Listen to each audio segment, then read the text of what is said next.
Inglês Intermediário, videoaula 28. Olá! O assunto de hoje é o uso do apóstrofo em inglês. O apóstrofo é basicamente usado em duas situações: contrair ou abreviar palavras e expressar possessão. Começamos com contração ou abreviação. Neste caso, omite-se uma parte da palavra e usa-se o apóstrofo no lugar. Vamos aos exemplos. Examples. Temos lá em cima então o exemplo da frase com o uso do apóstrofo. Temos lá I've been watching you. I've been watching you. E lá embaixo a palavra sem usar o apóstrofo, sem a contração ou sem ocultar uma parte da palavra. I have been watching you. I have been watching you. Então, em vez de usarmos I have been watching you, usamos a contração, usamos I've. Usamos então I've been watching you, já que I have é o mesmo que I've. Mais um exemplo. Temos lá em cima então o exemplo da frase com o uso do apóstrofo. Temos lá I don't know, onde temos a contração de do not. Então, em vez de falarmos I do not know, falamos I don't know, já que do not é a mesma coisa que don't. Don't, no caso, é uma contração de do not. Mais um exemplo. Lá em cima, novamente, a frase com o uso do apóstrofo. What is your name? What is your name? E lá, como você pode ver, what é uma contração de what is. No caso, teríamos então what is your name? Mas ninguém fala isso, what is your name. É difícil, dificilmente você irá ouvir alguém falar isso. Ou seja, usamos what, que é uma contração de what is. Aqui um exemplo com duas contrações. Temos lá em cima a contração de it is e temos a contração de of the clock. Então temos it's 5 o'clock. Ou seja, temos it's, que é uma contração de it is, e temos o'clock, que é uma contração de of the clock. Além disso, você encontrará muito em textos informais, veja bem, informais, dificilmente você encontrará em um texto formal, uma contração de and, onde subtrai-se o a e o d, coloca-se um ou dois apóstrofos. Temos aqui dois exemplos. Temos lá em cima um exemplo que é usado muito em textos românticos, You and Me, onde o N virou um N com dois apóstrofos. E temos o nome daquela banda famosa, Guns N' Roses, onde and virou um N com um apóstrofo. Então, se você encontrar N com dois ou com um apóstrofo, ele estará se referindo a and. Agora, expressando possessão com substantivos no singular, veja bem, no singular, que não terminam em S. Nesse caso, acrescenta-se um apóstrofo mais o S. Vamos aos exemplos. Examples. Então, aqui tem um exemplo com son, que é filho, e irá virar sons, com apóstrofo e S. Ali eu tenho my son's girlfriend. My son's girlfriend. The girlfriend of my son. No caso, a namorada do meu filho. E aqui eu estou expressando uma possessão, porque a namorada, entre aspas, pertence ao meu filho. Mais um exemplo. Agora temos ali actor, que vira actors. Actor's house. Seria o mesmo que the house of actor, ou a casa do ator. Novamente expressando possessão, já que a casa pertence ao ator. Novamente ali um substantivo, sem o S e no singular. E agora, para quem curte lá o desenho dos Simpsons, temos ali Moe, que vira Moe's. Novamente aqui expressando possessão. Temos ali então I'm at Moe's bar, que seria o mesmo que dizer I'm at bar of Moe. Eu estou no bar do Moe ou estou no bar que pertence ao Moe. Novamente ali um substantivo no singular, nome de uma pessoa, no caso Moe.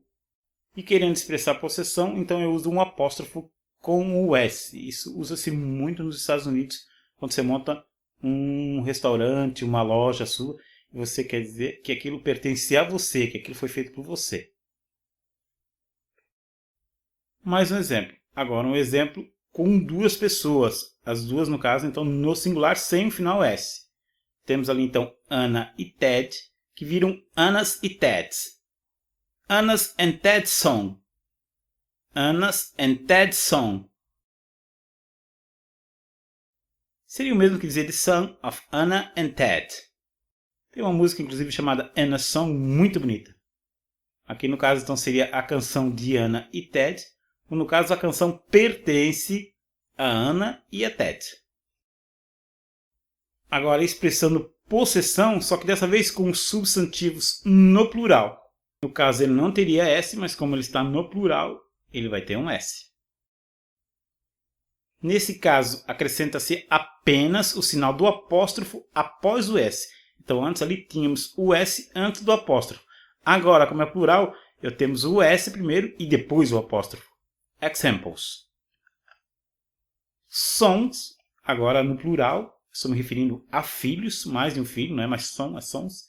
Vira sons com apóstrofo no final. Então ali my sons girlfriends, ou no caso girlfriends of my sons, é a mesma coisa que anterior lá, mesma coisa que o exemplo anterior. Só que lá eu estava me referindo a um filho, a um son, no caso aqui são mais.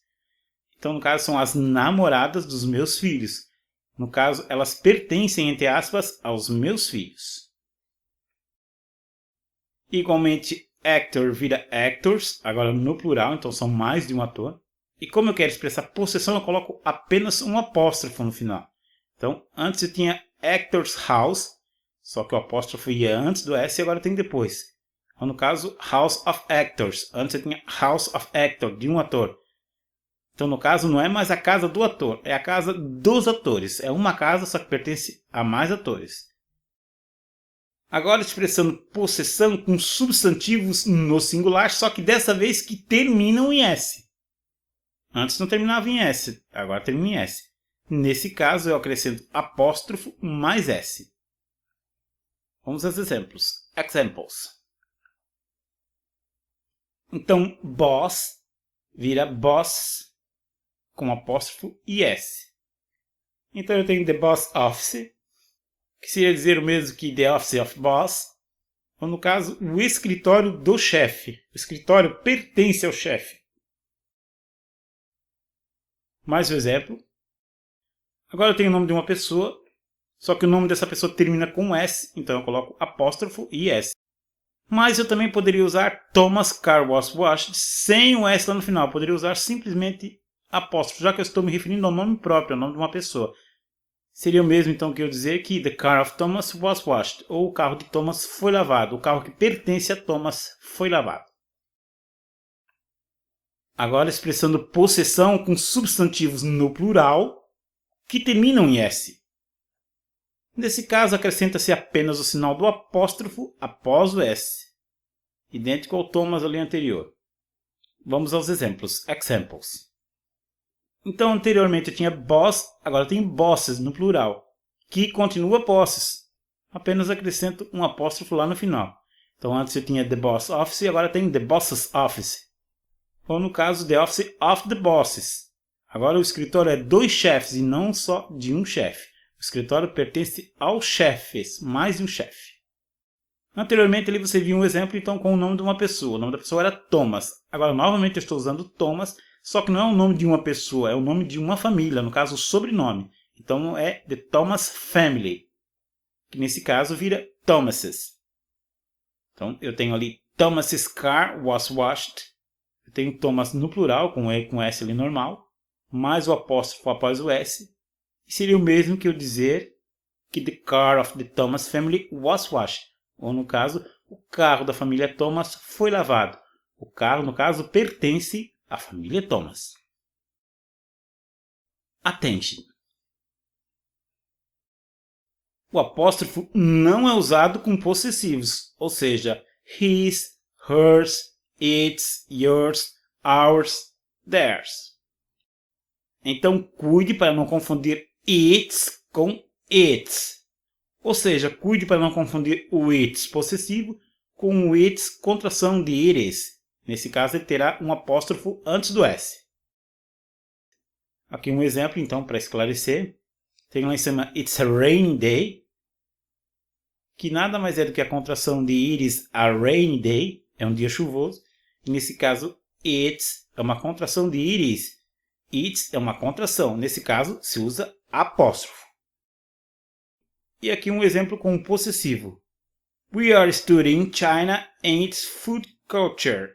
Estamos estudando a China e sua cultura alimentar. Aqui nesse caso, its é um pronome possessivo, está falando de sua, no caso a cultura da China, e nesse caso não se usa apóstrofo. Exatamente porque a palavra em si já é um possessivo, não precisa expressar possessão de nada. É isso aí, pessoal, esperamos que você tenha gostado, que você tenha entendido. Se não entendeu, faça suas perguntas aqui embaixo nos comentários. E nos vemos na nossa próxima videoaula com o uso de so, kind of, about e more or less. Bons estudos e até lá!